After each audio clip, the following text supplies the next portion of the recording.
Hello বন্ধুরা, শুভ সকাল। কেমন আছো সবাই? তো আজকে সকালটা শুরু করলাম দেখো খিচুড়ি দিয়ে। সকালে প্রচুর বৃষ্টি হচ্ছিল আর ঘুম থেকে উঠতে অনেকটা লেট হয়ে গেছে, তাই অন্য কিছু না করে সোজা খিচুড়ি বসিয়ে দিলাম, সব সবজি দিয়ে খিচুড়ি আর পাঁপড় ভাজা। তো এগুলো খেয়েই আজকে ওদেরকে স্কুলে নিয়ে যাচ্ছি। আর ভাত করিনি, কেননা ভাত করার সময় নেই। তো তাড়াতাড়ির মধ্যে আর কি খিচুড়ি পাঁপড় ভাজা খেয়েই সবাই রেডি সেডি হয়ে গেলাম। তো আমার কিন্তু দুপুরে রান্না এখনও হয়নি।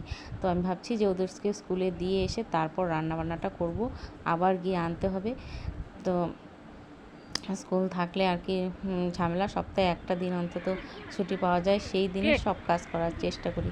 তো আজকে কিন্তু এমনিতেও বেশি কাজ করিনি, খালি রান্না বান্না খাওয়া দাওয়া স্কুল থেকে আনো নাও এইসব করেই কেটে গেছে। অনেক কাপড় জমে আছে, তো সেগুলো ধুবো, সময় হচ্ছে না, শরীরও বেশি ভালো না, কাপড় ধুতেই পারছি না। তো যাই হোক, স্কুল থেকে দিয়ে এসে দেখো রান্না বান্না হয়ে গেছে, তারপর গিয়ে আবার নিয়ে এসে তাদেরকে খেতে দিলাম। তো দুপুরে রান্না করেছি এটা পটল পাতুরি আর কলার মোচা ঘন্ট। তারপর দেখো সন্ধ্যাবেলায় ওদেরকে নিয়ে পড়তে বসলাম, পড়াতে বসলাম। তো ওরা বলছে মা পাস্তা খাবো। তো আমি বললাম পাস্তা খাবে, ডিম নেই ঘরে, তো বলছে ডিম ছাড়াই বানিয়ে দাও। তো ডিম ছাড়াই আমি আজকে পাস্তা বানালাম।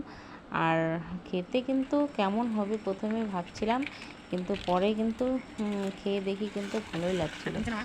আর আমি এমনিতেও তেল মশলা কম খাই, যেহেতু সুগার আছে তোমরা জানো। তো তেল মশলা কম দিয়ে বানিয়েছি, তবু খেতে ভালো লাগছিলো।